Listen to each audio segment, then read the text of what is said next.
All right, so this is section 2 in chapter 4. Now, one of the things I mentioned the other day is that chapter 4 is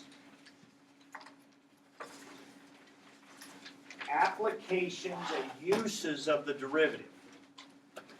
That's what chapter 4 is. We did the gateway test. We can take derivatives of all kinds of different things. Now, what are we going to use that for? We already know about the chart and all those connections. So what are some other things that we can do with the derivative?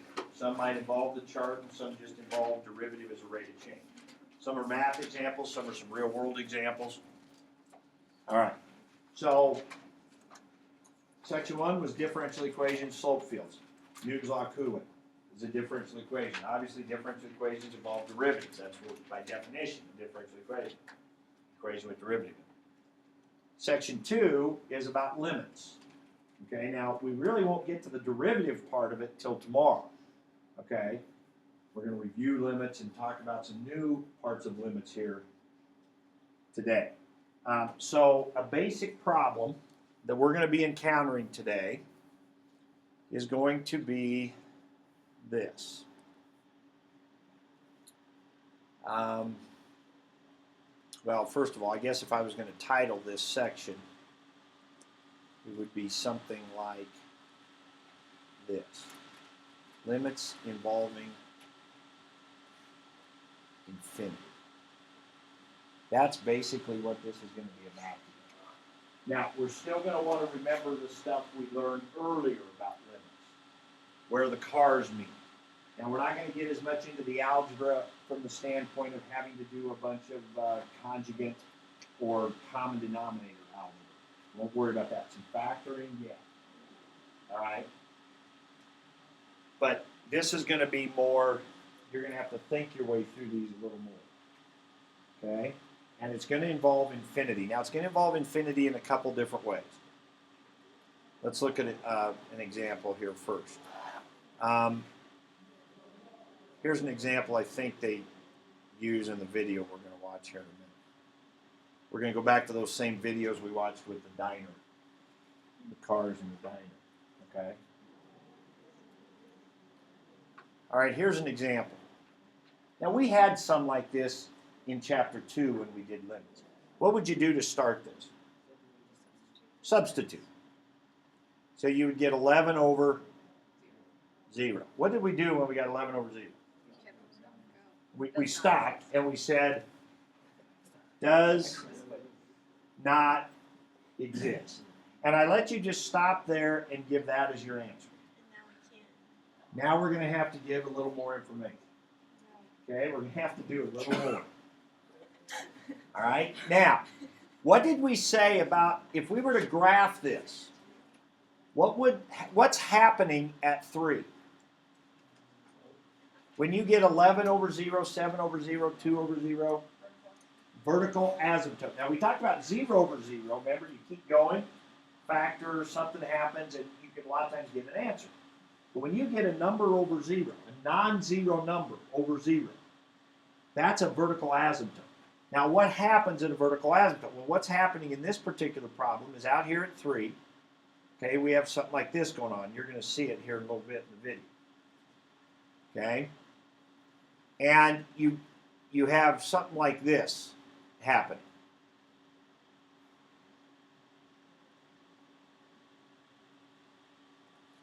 Okay? Actually, my picture's not quite right. It actually levels off up here at 2. Actually, kind of comes up here and levels off at 2, and up here and it levels off at 2, something like that. Is actually what that graph does. Okay, and you'll see it in the video here in a little bit. All right, so if we graph that, it looks something like that. So what you will have to do is you will have to say, okay, as x approaches 3 from the left, then this is negative infinity. And as x approaches 3 from the right, it's positive infinity. In other words, if a limit does not exist, you're going to have to explain to me why it doesn't exist. Now, the reason a limit doesn't exist is that cars don't meet. Well, why don't they meet? Well, the one on the left's doing something different than the one on the right. Right? They're not approaching the same number.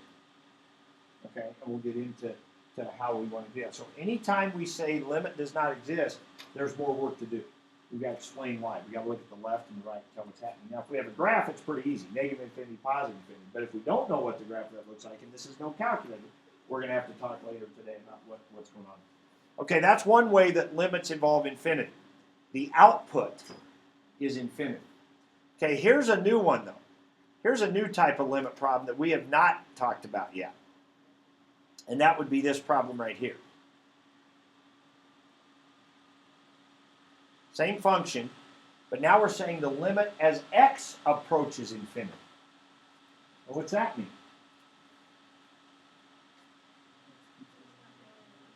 Well,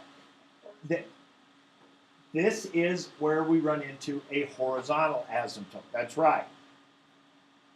Limits that involve infinity have to do with asymptotes.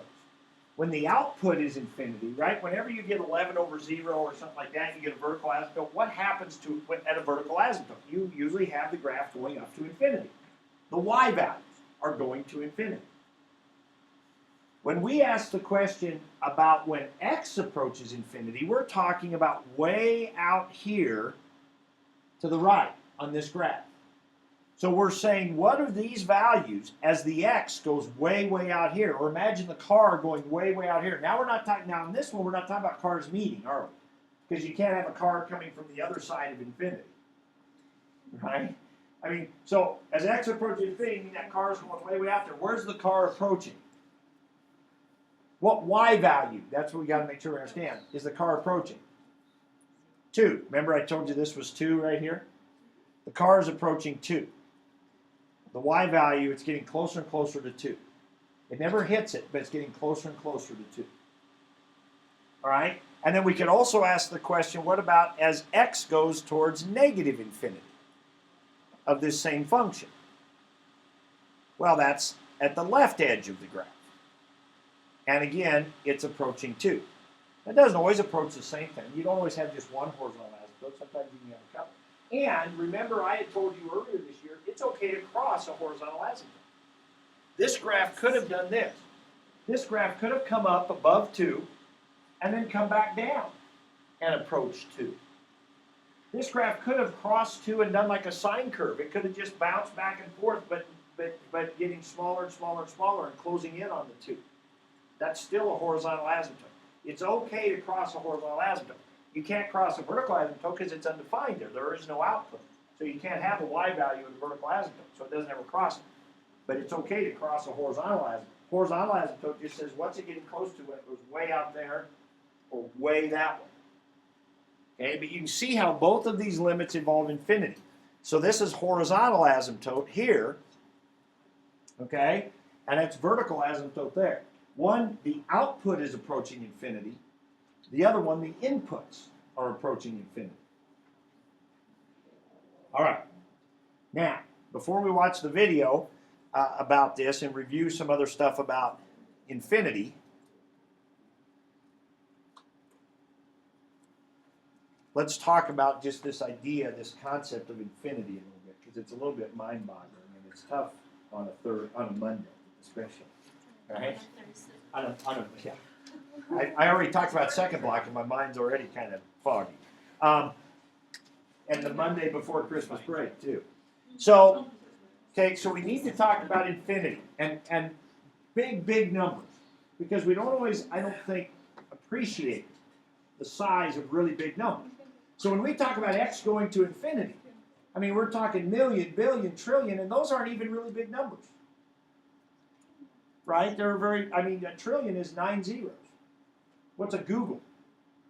Heard of a googol? 100 zeros.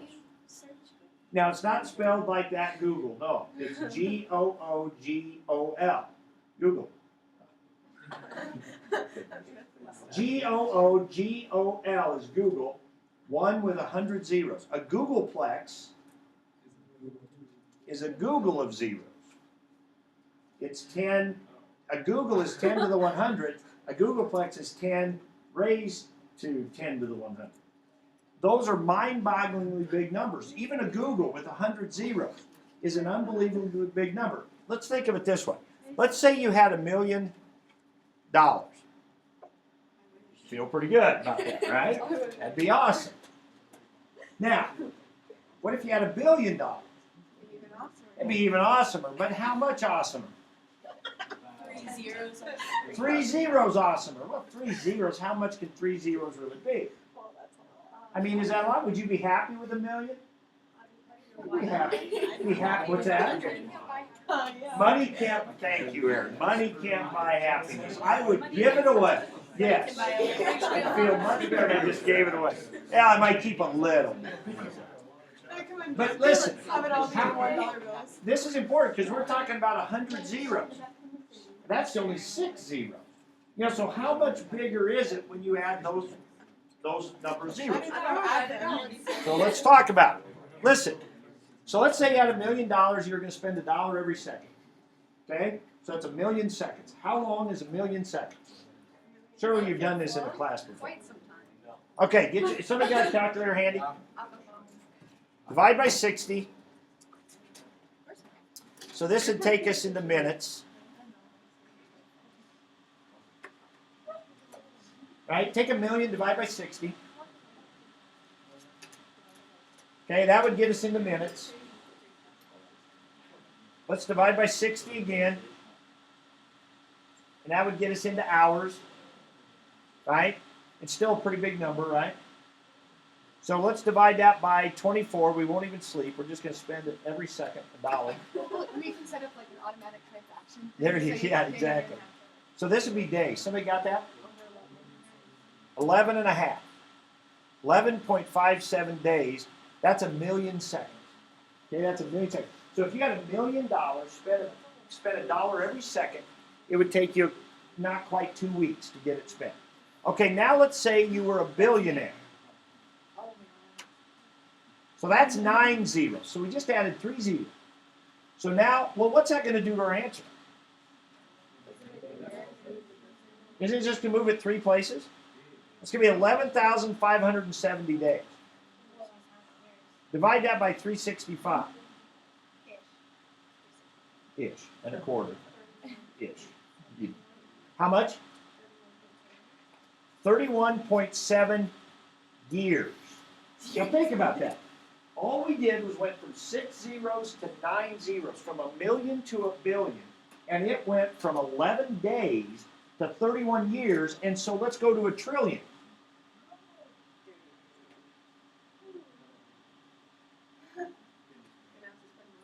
31,700 years, which, I mean, when were the dinosaurs around?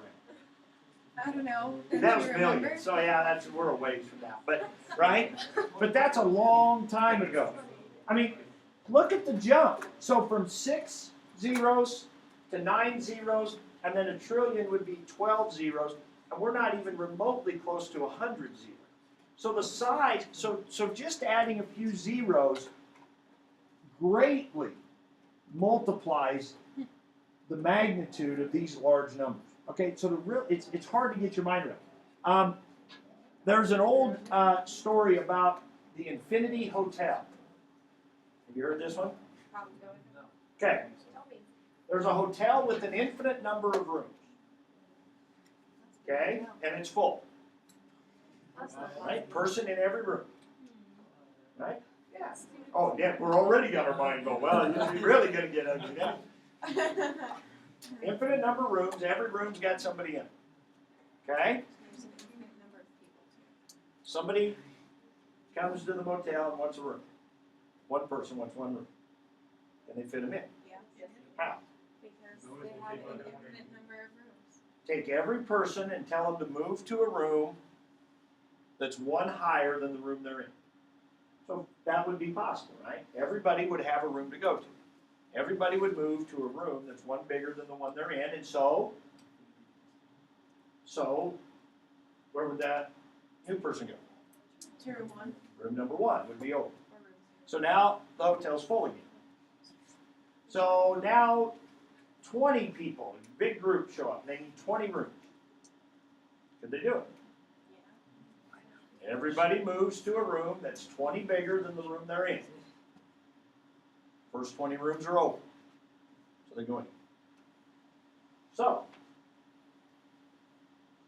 bigger group comes.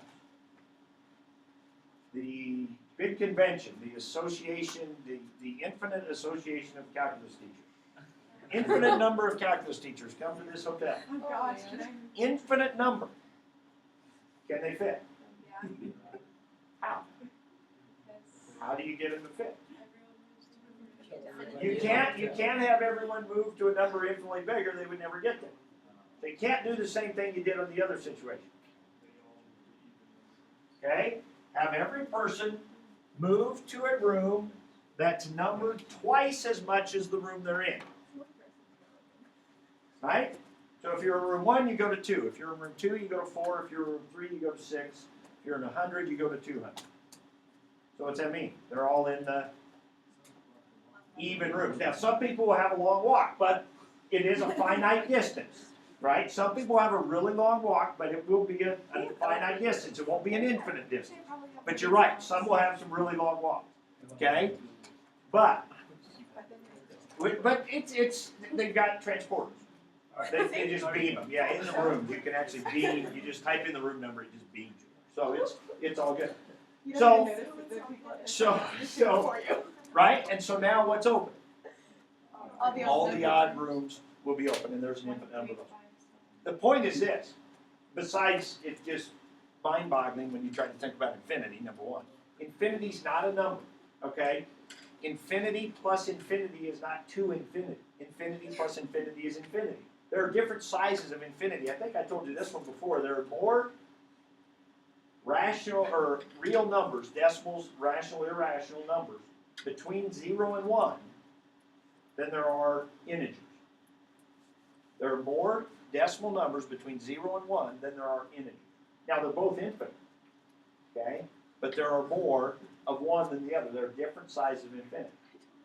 Now, how are they broken down? Okay, you Well, lost me.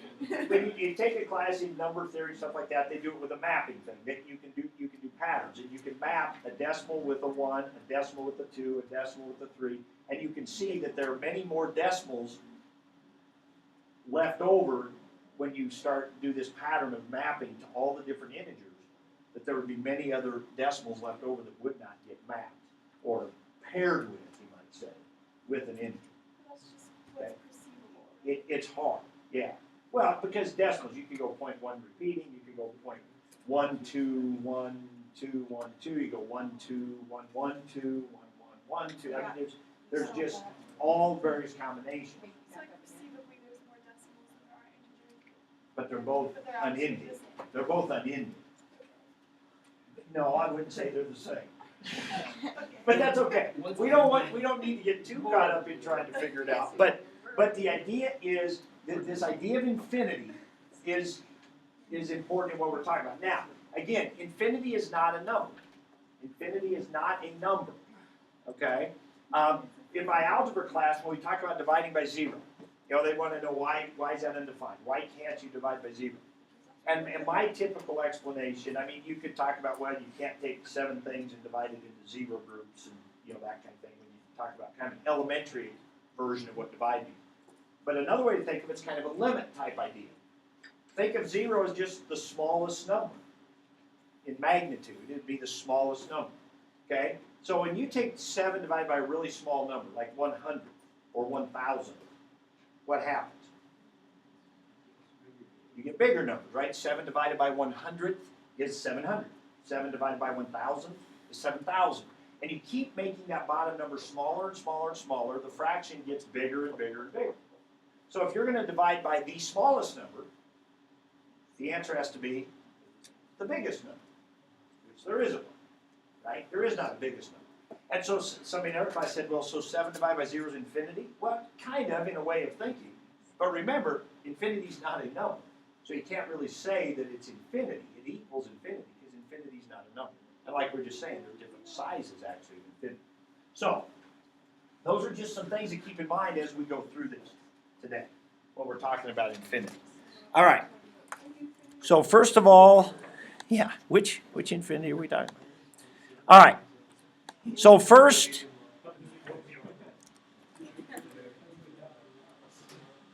whether or not a limit exists.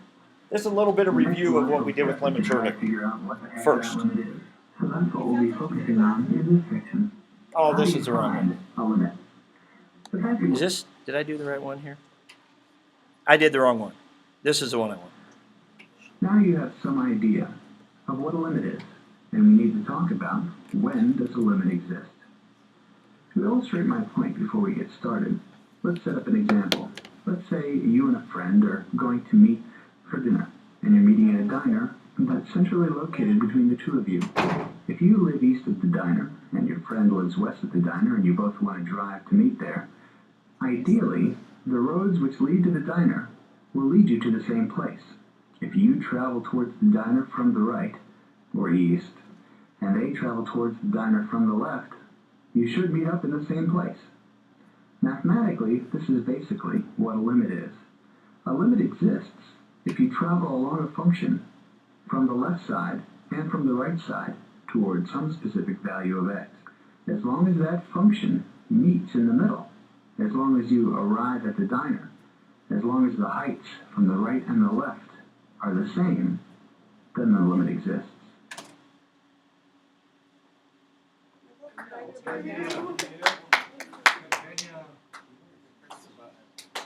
Someone go take a No, don't do it. Don't do it. No, don't do You it. gotta do it. No, don't do it. I want to see. No, no, you're gonna No. Fine, I'll do it. Gonna fall. Now it's time to get down to the brass tacks and look at this mathematically. Take a look at the graph of this function f of x. Visually, you can see that it's got a break in it at x equals 4. So, if we travel towards 4 from the right, we will arrive at a height of 2. However, if you travel towards 4 from the left, you will arrive at a height of 1. This means that no limit exists for f at x equals 4. Let's go back to our diner metaphor for just a second. Notice that as I'm traveling along the road from the right, I end up at a height of 2. But if you travel along the road from the left, you end up at a height of 1. These heights don't match. We won't both arrive at the diner, and no limit exists. We call the height at which we arrive from the right the right-hand limit of f of x, as x approaches 4 from the right. And we denote this with a little plus sign in our limit symbol. Our height that we arrive at from the left is called the left-hand limit of f of x, as x approaches 4, and it is denoted with a little negative symbol. Mathematically, in order for a limit to exist, both the right and the left-hand limits must be equal. Now let's change this function just a little bit. This new function, we'll call g of x, does possess a limit. Can you see why that's the case? It's because the function no longer has a break at 4. Now, there's something to be said here. The previous function did not have a limit at 4. It did have a limit at many other points. For example, a limit existed at 1, at 2, at 5, at 0. All these x values showed locations where the graph did not break. In essence, a graph will not possess a limit if it breaks at the given x value. That's why our new function does possess a limit at x equals 4. Now, let's go back to our diner example one last time. Let's say we're traveling towards the diner. We both arrive at the same location, but the diner isn't there. Maybe it's caught fire or something. That's the only reason I wanted to watch Does this. that mean a limit doesn't exist? The truth is, the limit will exist even if the diner's not there, because you still arrive at the same place. In other words, mathematically, a limit can still exist if your destination is a hole in the graph, because it doesn't matter whether or not the point is actually there. What matters is that you arrived at that point, coming from the right side and the left side. In conclusion, a limit exists on a graph if you arrive at the same height coming from both the right and the left side of the given x value. Okay, so we're going to get into this now with the with infinity. But this kind of came up in the other class, and poor Aaron Griffin, he just was having a heck of a time with this something. So we had to make fun of him a little bit, and I wanted to get it on video. All right, but So when we talk about 7 over 0 means vertical asymptote, we're not really dividing by 0 there. I mean, really what we're doing is, or in the problem we had back here, when we had 11 over 0. Remember, when we substitute a 3 in, we don't really care what happens when x equals 3, right? Right? Because when there's a hole, we don't care that there's a hole. It's what it's approaching. Limits are all about what is the output approaching as the input is approaching something. All right? So when we say, when we plug a 3 in for x, that's one way to find these limits, but we got to keep in mind what we're doing. We're saying as x gets close to 3. So what's happening on the bottom, and this is the part you're really going to need down when we do these. When x gets close to 3, what's happening to the bottom? It's getting close to 0, right? And when you have 3.0001 minus 3, you're getting a number really close to 0. And on top, you're getting a number close to 11. Okay? Now, the 11 or close to 11, that doesn't really matter. We can call that 11, close to 11, 10.9, whatever. It doesn't matter. But down here, it does matter. Okay? And so what we're saying is we have something close to 11 divided by something really close to 0. Well, when you get something really small, when you take 11 divided by something really small, you get something really big. Right? And that's why the answers go towards infinity. Right? And so when we're doing these problems and we get a 0, on the bottom especially, it's usually not that it equals 0, it's that it's getting close to 0. And the same thing with infinity. You'll see us plug in infinity, which is crazy because infinity is not a number. So when you get down here and you plug in infinity, we're going to say, well, what's 2 times infinity? Infinity plus 5. Infinity, right? And here we got infinity minus 3. Infinity. So this one is infinity over infinity, and that's how we'll talk about it. But but what we're really saying, infinity over infinity, you think, well, that's 1. Well, no, it's not. We just saw an example where it's 2. And it could be a lot of different things. But now, that's not that crazy. Because remember, when we did 0 over 0, what did we get? A lot of different things, right? What did we say when you get 0 over 0? Keep going. You factor, you do some other stuff. And a lot of times when we had 0 over 0, it's not 1. When we got 0 over 0, we would get answers, right? And we get, it might be a half, or it might be 7, or it might be all kinds of different things we got answers for. So it's the same idea. But when we talk about infinity over infinity, what we're saying is the top's getting really big, and the bottom's getting really big. But the question will be how big, right? And how big in comparison to each other, that kind of thing. And it's kind of easy to see that the top here is twice as big as the bottom. Think about it. If you put in 1 billion, you got 2 billion and 5. 2 billion and 5. What's that? I mean, if I had $2 billion in my pocket right now. If I had $2 billion right now, and Dakota threw down a 5, I wouldn't even pick it up, right? I wouldn't even pick it up. I got $2 billion. I have 5. It's nothing. It's insignificant. You got 1 billion minus 3, right? I got $1 billion, and somebody comes and pickpockets me and takes 3 ones out of my pocket. I'm not going to chase them. I mean, luckily the billion was in this pocket, and the 3 ones were in this pocket, and they take the 3 ones. Right? That's the principle of the thing. Well, I know, you're right. That's probably why I have $1 billion, is because I care about the 1s, 2s, and 3s, right? But anyway, Everybody counts. 1 billion minus 3, you could say that the 3 doesn't really matter. It's insignificant. So what do you really have here? You have 2 billion over 1 billion, which would reduce to 2. You see what I mean? So, yeah, this is getting bigger and this is getting bigger, but the top is going to be twice as big as the bottom. So that's part of the thought process that we'll be going through when we do these numbers. Now, you got to keep in mind, we're used to doing problems where we say x goes to 3, x goes to 2, x approaches 0, that kind of stuff. This is new, where we talk about x goes to infinity. So we can still kind of do the same thing, where we plug in an infinity. But we got to understand when you do that, that you're not really plugging a number in. You're really plugging an idea in. The idea that x is getting really big. at what's happening to this stuff as x gets really big. So that's what we want to be thinking about here. All right, so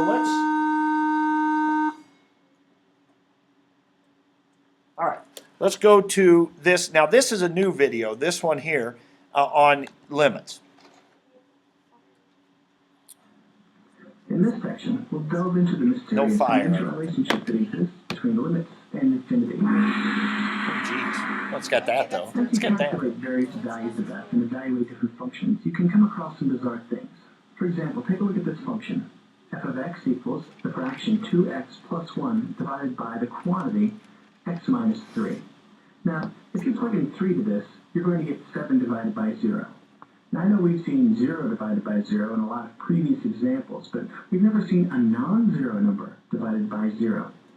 Well, that's bizarre, I know, and it indicates something important. In fact, whenever you substitute a number into a function and get a non-zero number divided by 0, it indicates the presence of a vertical asymptote. And this holds true for this function. Let's take a look at the graph of f at x equals 3. Well, remember, an asymptote is a line which a function cannot reach. Here we have an asymptote at x equals 3, because when we plugged 3 into f, we got a constant divided by 0. Now, by examining the graph of f, we can see that the limits as x approaches 3 from the left and right are different.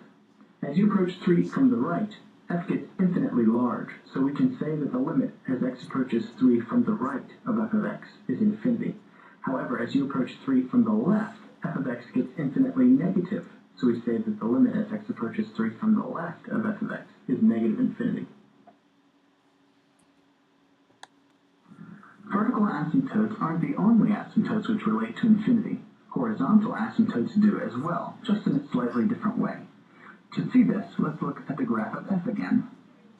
Now, as x gets infinitely large, or as we go along the x-axis, note that the graph of f is bending slowly downwards towards a height of 2. Now, if a graphical argument is not enough for you, take a look at this chart based on the function look at this. This is where you think about plugging in bigger numbers. F gets closer to 2. Kind of like we did with tables when we were doing it before. This means that the limit as x approaches infinity of f equals 2. By the way, the limit as x approaches negative infinity of f also equals 2. As we travel left along the x-axis, the function approaches the same height. When I was explaining the last example, I said that x was getting infinitely large, and we translated that mathematically as the limit as x approaches infinity. Now, this type of limit is called a limit at infinity. If this limit exists for a function, then that function possesses a horizontal asymptote at the height given by the limit. Now, that's a lot of gobbledygook, but it's very simple in practice. Limits at infinity are very easy to calculate. All you have to do is compare the degrees in the numerator and denominator of the given function. By the way, the degree is the highest exponent. He kind of goes real fast through this. If we take a look at f again, we'll notice that the highest degree in both the numerator and denominator is 1. Because remember, if we don't write a power, it's inferred to be 1. Now, in this case, the degrees of both the top and the bottom of the fraction are equal. And therefore, the limit at infinity of this fraction is going to simply be the coefficients attached to those highest degrees. Again, sounds like a lot of gobbledygook. We just take the coefficients of those x terms to make up the limit. Therefore, the limit will be 2 over 1. And we say that the limit as x approaches infinity of 2x plus 1 divided by x minus 3 is 2. And remember, we already know from the graph of f that the horizontal asymptote is 2. So it checks out. Now, what happens if these degrees are unequal on the top and bottom of the fraction? Well, if the denominator's degree is higher, then the limit is 0. But if the numerator's degree is higher, the limit doesn't exist because it's infinity. Okay, so he really flew through that there at the end. So I want to talk about what he's talking about was gobbledygook, and he's only talking about if you have polynomials. You know, what if you have an e to the x in the top, or a sine, or something like that? So we want to talk about this in a little more general terms. But typically they're fractions that we're mostly interested in, because that's when you get your 0 over zeros, that's when you get your infinity over infinities, those kind of situations. Okay, so if we were to look at what he came up with here, let's slow that down and let's go through that a little bit. So let's stick with, like he did, let's go ahead and stick with just these power ones first. So and there were 3 different scenarios.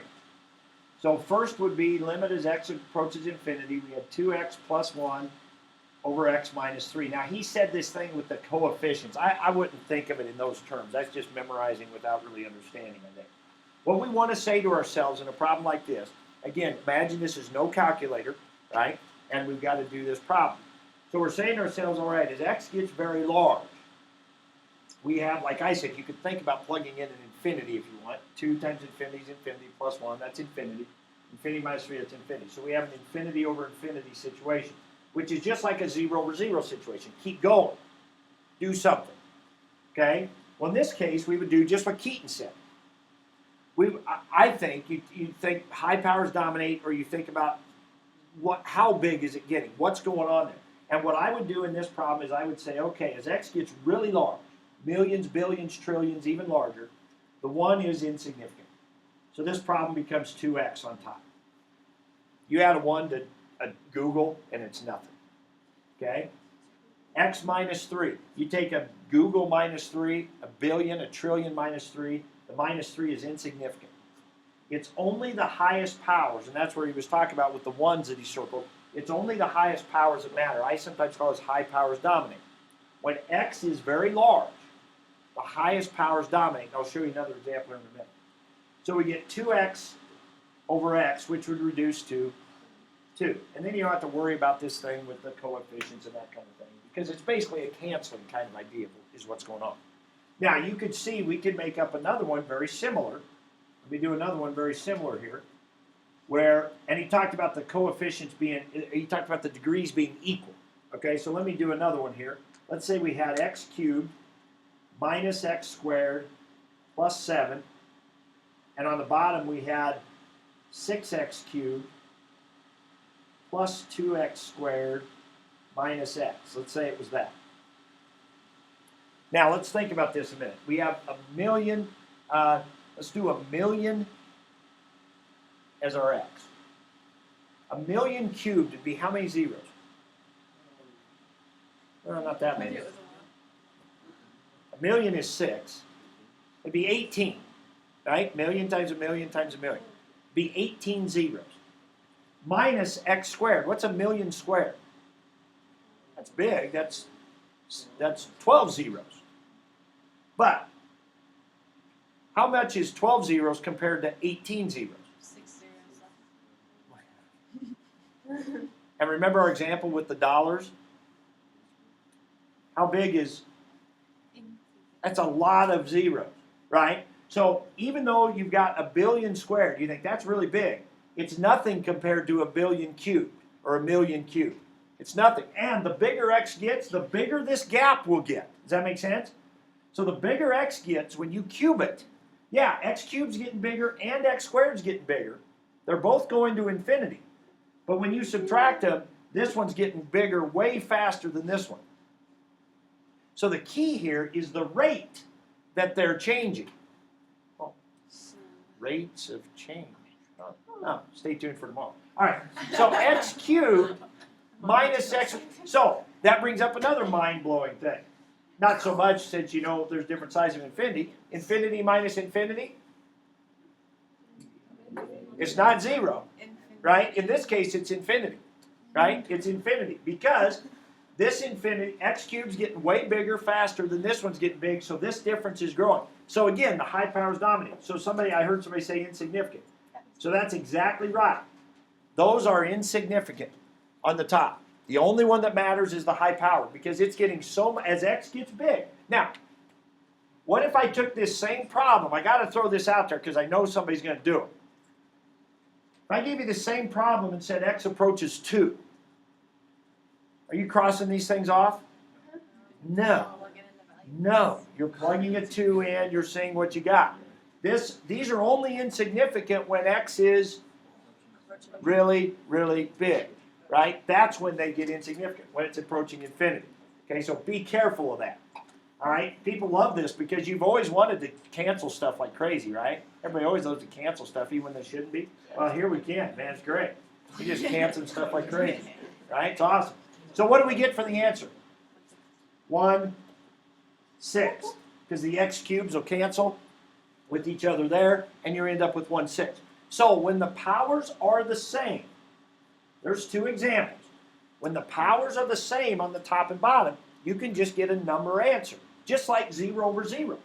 You can get all kinds of different numeric answers when you have 0 over 0. Same thing with infinity over infinity. Now, sometimes if we go back to the little video, then they talked about what if the degree is higher in the numerator, or what if the degree is higher in the denominator. So let's look at that scenario. Okay, so let's take an example where limit as x approaches infinity, but you don't have to memorize this, you just think your way through it. So let's say we had x cubed plus x squared, and let's say down here we had x minus 7. Okay? Now again, x is going to infinity. And by the way, this same thing is true if it goes to negative infinity as well. Negative billion, right? That kind of thing. All right, it's still gonna work out the same. We'd still have 2x over x. The x's would cancel, it'd still be 2. All right? Now, what happens here? As x goes to infinity, the x squared is insignificant, the 7 is insignificant. We get x cubed over x. Now, what's happening there? The top's getting big, the bottom's getting big. But how big is the top getting? Way, way bigger. Right? 1,000,000, that'd be 18 zeros compared to 6 zeros. So the top's getting way bigger than the bottom. What happens in a fraction when the top gets way bigger than the bottom? It gets bigger, and it just keeps getting bigger. So this goes to infinity. Now you could cancel those x's too, right? So you could cancel those x's. So as x goes to infinity, what's x squared? Oh, going to infinity. As x gets bigger and bigger, x squared gets bigger and bigger, right? And so the answer here is infinity. And what did they say in the video? They said if the numerator was higher, the numerator is higher, it goes to infinity. Well, that makes sense because the top is getting way bigger than the bottom. So it goes to infinity. And then the last example was, what if it's the other way around? Well, let's just take that same problem and flip it. So we got x minus 7, we got x cubed plus x squared. So in this problem, again, the 7 is insignificant, the x squared is insignificant, we get x over x squared. Or x cubed, excuse me. Well, now you got the bottom getting way bigger. Well, what happens in a fraction when the bottom gets way bigger? Fraction gets very small, goes towards 0. So the bottom is going to get way bigger than the top, and so the fraction is going to go towards 0. So we could have a whole mixture. So every one of these is infinity over infinity. X is getting very big. Every one of these is infinity over infinity. You could get numeric answers, you could get 0, or you could get infinity. All of those would be possible options. All right, now, let's look at, well, this would be a good time to do this example. Mandy Shagru, many of you know her, graduated last year, right? She called me last night, studying for her calc final at UNL. Well, she first sent me a picture of a problem she was doing, a limit problem, and I was trying to text her and explain it, and I couldn't, so I just called. But anyway, she had a problem very similar to this. Okay, and it was this right here. Now, they had already learned the thing that we're going to learn tomorrow.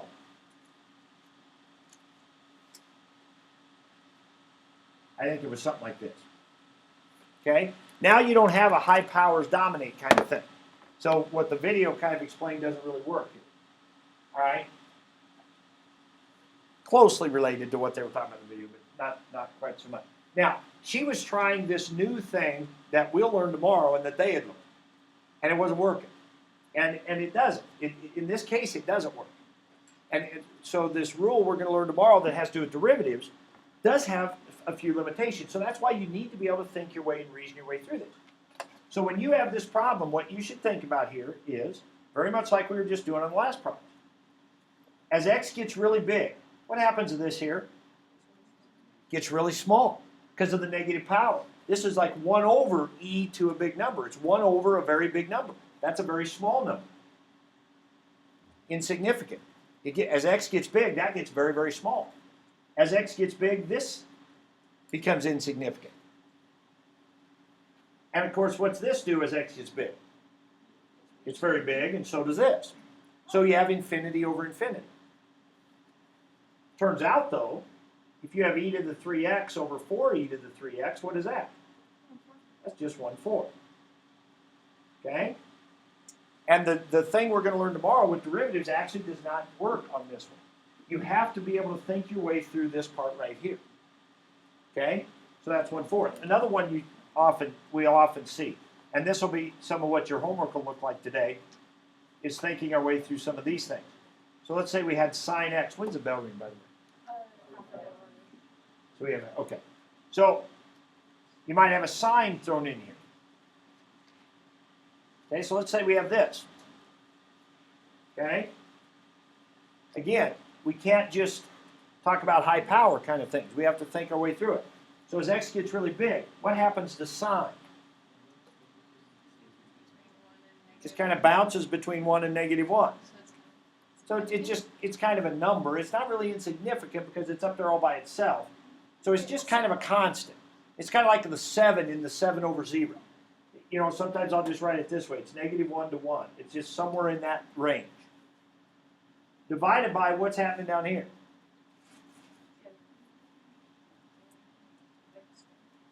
What's going on down here as x gets really big? The 1 would become insignificant, but the bottom's getting really big, right? As x goes to infinity, x squared plus 1 is getting really big. The 1 would be insignificant, but that doesn't really help us too much here. But basically, you got this.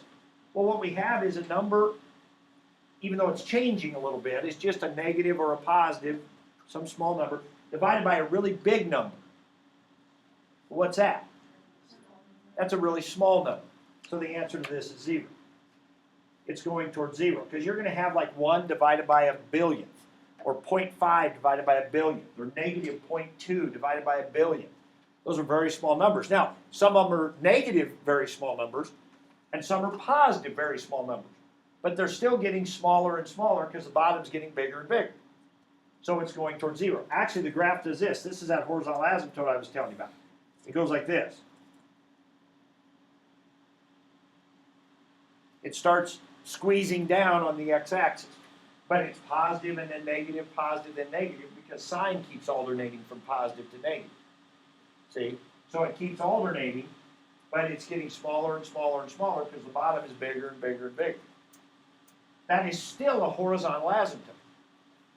Okay? Even though it's crossing. All right, so again, those are ones you've got to think your way through when you do those. All right. Here's a graph.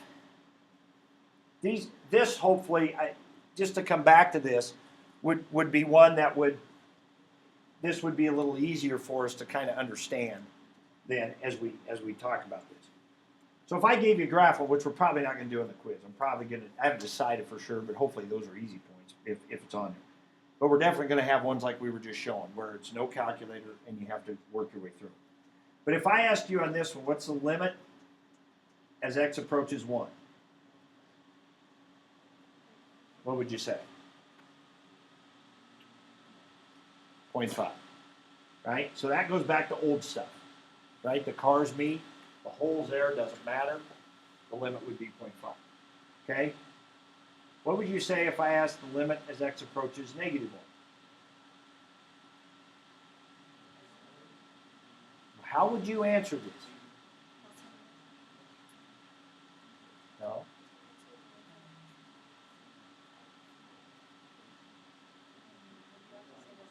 Okay, Brenda's got it. You would have to say this much of it anyway. This would be your answer. Keep going.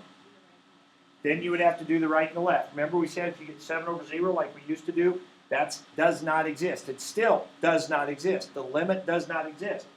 Okay, the cars don't meet. But then there'll be added directions to this. It will then say, if the limit does not exist, explain why. Your explanation could very simply then be, as x approaches -1 from the left, positive infinity, and x approaches -1 from the right, negative infinity. Okay? All right? Let's say I ask you this. Limit as x approaches positive infinity. What would you say? 1. As x approaches positive infinity, which is going way out this way, you got this. All right? Let's throw a couple other situations at you here, and then we're going to do another one. What if you had, let's say this was 3. What if you had this, and I asked for the limit as x approaches 3?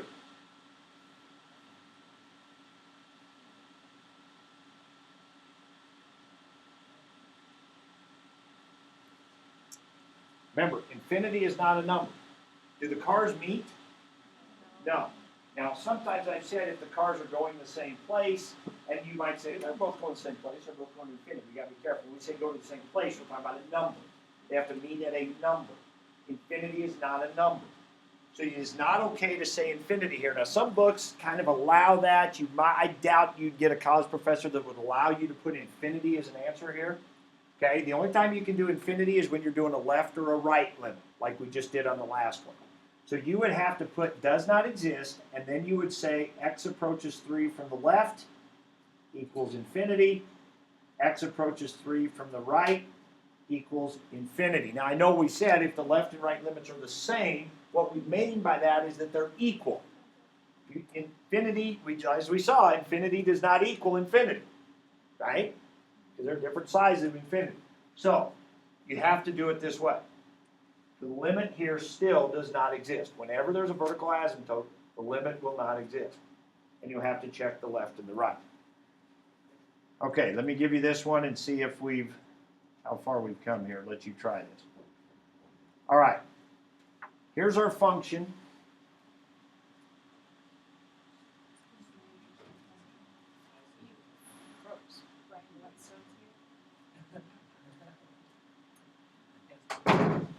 All right, so here's our function, and I'm going to ask you about 4 different limit problems for it.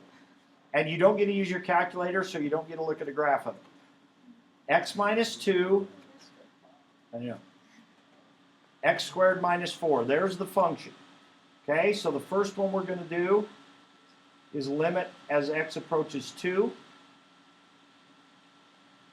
All right, go ahead and work on that, and I'll write down a couple others here.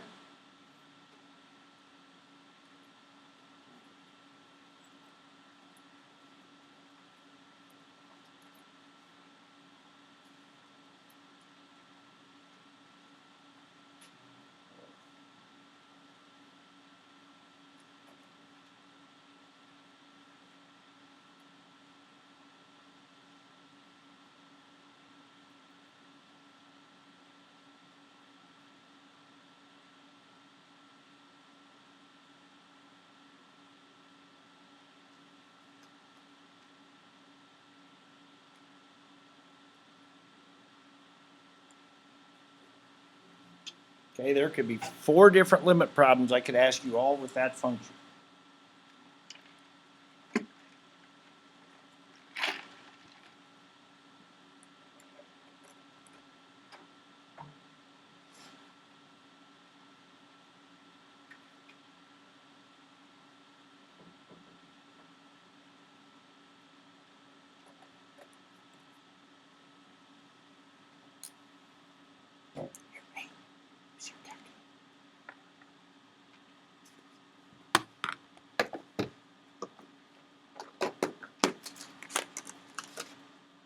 Go ahead and help each other out if you need to. Discuss them.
want to find the left and right ones on negative? Anytime the limit does not exist, Find the left and right. you have to do the left and the right, yes.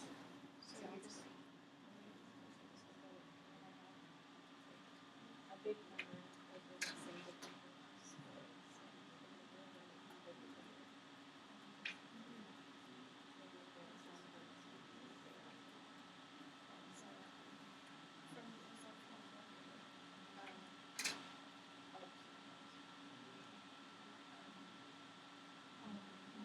Okay, so how about the first one? We got the first one? yeah. What do you got? 1/4, right? This is one just like we did before. This is a hole in the graph. Put in a 2, you get 0 over 0, so you keep going, you factor, it ends up with this, you put a 2 in, 2 plus 2 is 4, you get 1/4. Okay, go ahead and keep working on it.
All right.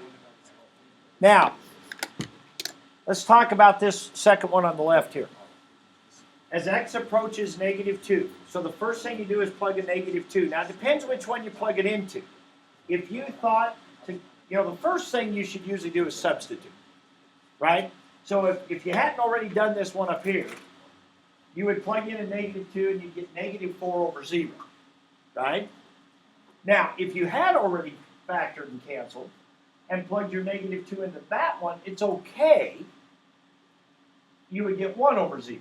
Either way, the answer to this one is what? Does not exist, right? Does not exist, because what we're saying is we have some number on top divided by something really small on the bottom. Now, when you take a number divided by something really, really small, a constant, some constant, divided by something really small, what do you get? Something really big. Infinity. We know that because this means vertical asymptote. That's what we've been talking about. When you get a non-zero number over 0, you have a vertical asymptote. So that does mean infinity. The only question left is what? Is it negative infinity or positive infinity? That's the only question left. So, like we said, when you get does not exist, you have to now do the left and the right limits. Now, when you're looking at a graph with a vertical asymptote, it's easy. It goes positive infinity, negative infinity, that's easy. How do we tell here? I heard some of you talking about this, and that's exactly how I would want you to do this. And let me show you how you can write it to show your thinking. So what is a number just to the left of -2? I mean, just barely to the left of -2. -2.0001. Ish. So if I go and I plug that in, now you could plug it into the original. Be a little easier if you plugged it in here. But we could plug it into the original because you may not have thought to factor it. So if I do -2.001 squared, what's that? Positive 4.0, right? If I got something a little bigger than 2 and I squared it, it's a little bigger than 4. Barely, but a barely bigger than 4. And then I subtract 4, what do you got? Just a little small positive, though, number, because we're taking something a little bigger than 4 minus 4. So what I would want to see here is that you would write something like this, maybe. A really small positive. That's what you're getting down there. Now, if you took the factored version, it's a little easier. You don't have to worry about squaring it and stuff. You can just go negative 2.01 plus 2, right? And in that case, that would be a really small negative, right? So if you'd plugged it into that, you guys would have been getting a really small negative.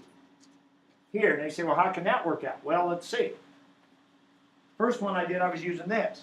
So now let's take negative 2.001 minus 2. That's negative 4 point, and it doesn't really matter what that is. It's just a negative number. It's like negative 4. So we got a negative 4.001 divided by a really, really small positive. Well, what's that? That's a really big negative. That's negative infinity, right? What if we used our x plus 2 one? Well, what do you got on top? You got a 1 on top. So there we'd have had a positive 1 divided by a really small negative. Same thing. Negative infinity.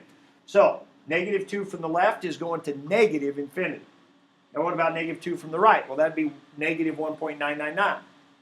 Well, if you square negative 1.999, you get like 3.999 something.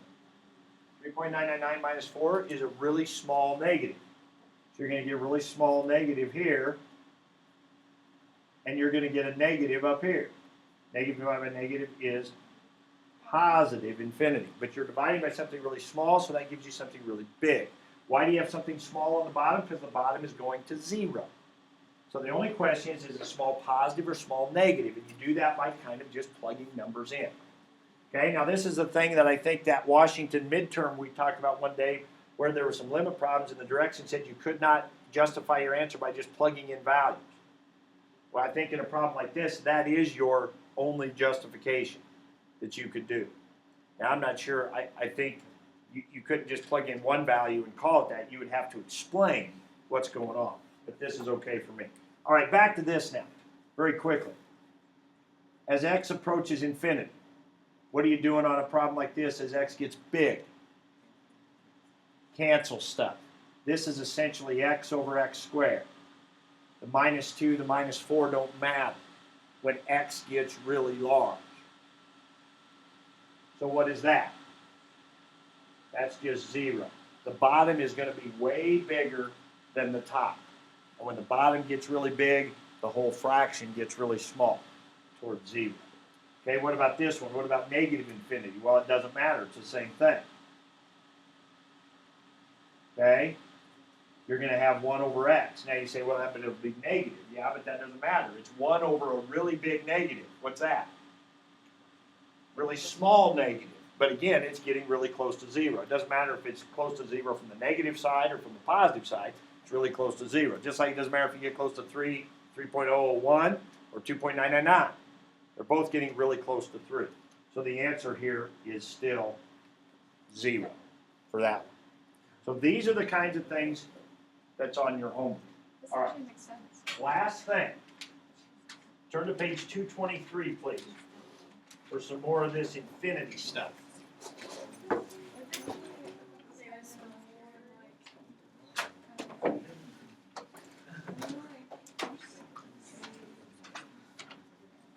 Okay, page 223.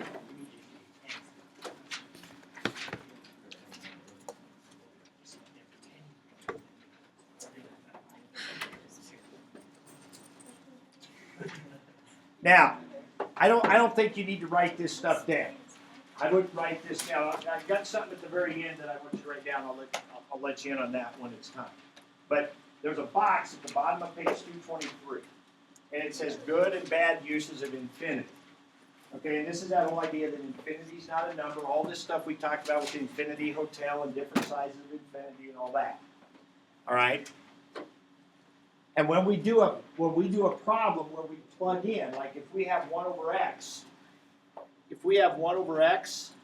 as x goes to infinity, now some people like to treat infinity as a number and think, well, plug in an infinity.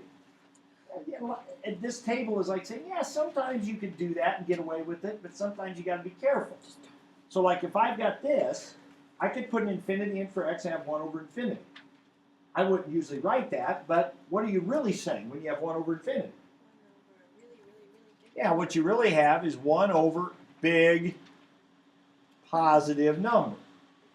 1 over a big positive is very small, basically 0. So they say, is it okay to say 1 over infinity equals 0? Yeah, I mean, that's kind of okay. But what it really means is as x gets really big, that fraction gets really small, goes towards 0. Okay, the next one is 3 times infinity equals infinity. Is that true? Yeah, basically. That's saying 3 times a really big number is another really big number. Seems kind of weird that, 3 times 2 is just 2. No. But it seems like it's strange that 3 times infinity is infinity, but it is. Okay? Infinity plus infinity is infinity. Yeah. Again, that says a really big number plus another really big number is a really big number. Okay? What about 1 divided by 0 equals infinity? Well, sure. What are you really saying there? Well, yeah, 1 divided by something really small is really big. That's what you're really saying. Now, the thing we really cared about is it small negative or small positive? Because then that matters, because then it could be plus or minus infinity. So we do have to take care of that. But 1 divided by 0 is basically infinity. That's what I was telling you. I always talk to my algebra class about. When you divide by 0, it's like dividing by the smallest number. So you got to get, for an answer, the biggest number. All right, next one. And we talked about this a little bit already today, too. Infinity minus infinity, does that equal 0? No way. Because we gave the example of x cubed minus x squared. Right? Those are both, as x gets really big, those are both infinity. But the x cubed is way, way bigger than the x squared. And as x gets bigger, the gap between these two gets bigger and bigger. So there's a case where infinity minus infinity could be infinity. So it could be 0. I mean, infinity minus infinity could be 0, but it could be other stuff as well. So you got to be careful there. Infinity divided by infinity is 1. That's one of the very first ones we saw today. Not true. Right? We had one where it came out to be 2. We had one here a couple pages ago where it came out to be just like 0 over 0. What was that one? Somewhere. Right here. Right here. Here was an infinity over infinity. Came out to be 1/6.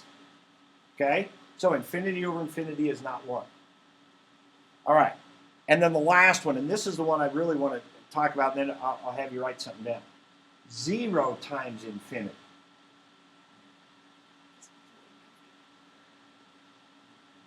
Is not 0. Okay? What do you have?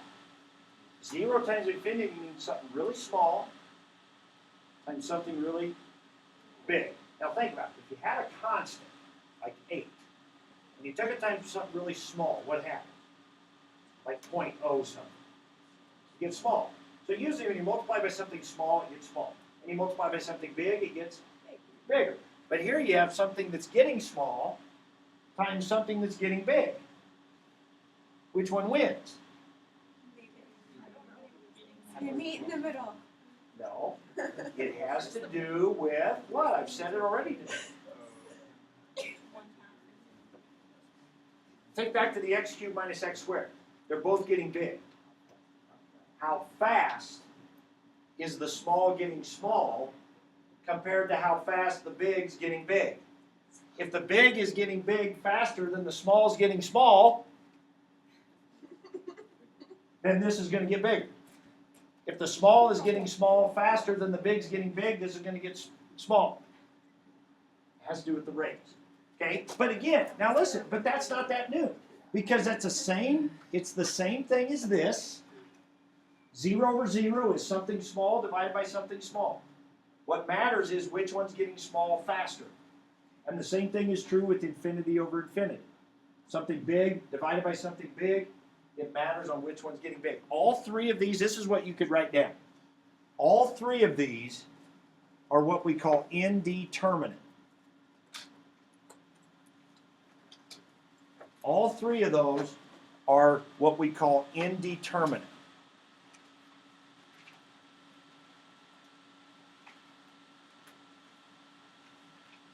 Now don't write, just write that stuff above the line for right now. The stuff in red, this stuff down here, you don't need to write.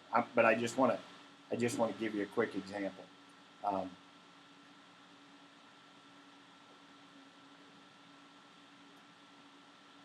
Okay, so those three are what we call indeterminate. That's going to be important for when we go to the mall. All right, I want to show you what I have here. I think I've written. See if you agree. I've written three things in red here that are all 0 times infinity. Correct? As x gets big, these fractions are going to go to 0, and these are going to just get big, right? Go to infinity.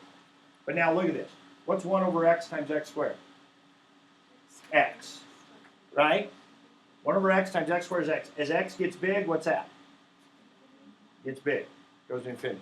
So there's 0 times infinity is infinity. Why? Because the one getting big is getting big faster than the one that gets small. Okay, look at this. 0, infinity. You multiply that, you get this, right? As x gets big, what's this do? Gets small. The one getting small is getting small faster than the one getting big. So the whole product gets small. And then this one, getting small, getting big, simplifies to 1. Why? Because one getting small is getting small at the same rate that this one's getting big. They cancel each other out, and it's just 1. And if I had put a 2 on top of here, that would have been 2. If I had put a 4 on top of here, it would have been 4. Right? So we could get all kinds of different answers in. All right? So hopefully that helps you see that 0 times infinity. All right, so your homework on the homework sheet. I know, that's a lot today. Child play. Nothing. All right, so 4.2 day 1. 4.2 day 1, it's not very long. It's again, some of these limit kinds of ideas, mostly involving infinity. Okay? Again, keep in mind the difference when they say the limit as x approaches infinity compared to when they say as x approaches 2 or as x approaches 3. Right? Keep that difference in mind. All right, so you've got 9 through 21 in the book, and then one extra special limit problem I put on there for you. Extra spatial.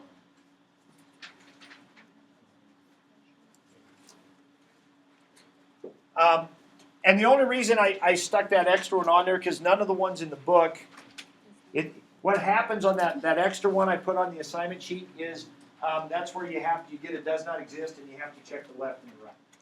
And I don't think there were any in the book where that was. The assignment sheet? When did I give the assignment sheet? Thursday? It must have been Thursday, 'cause that's what it's on. Must have been Thursday.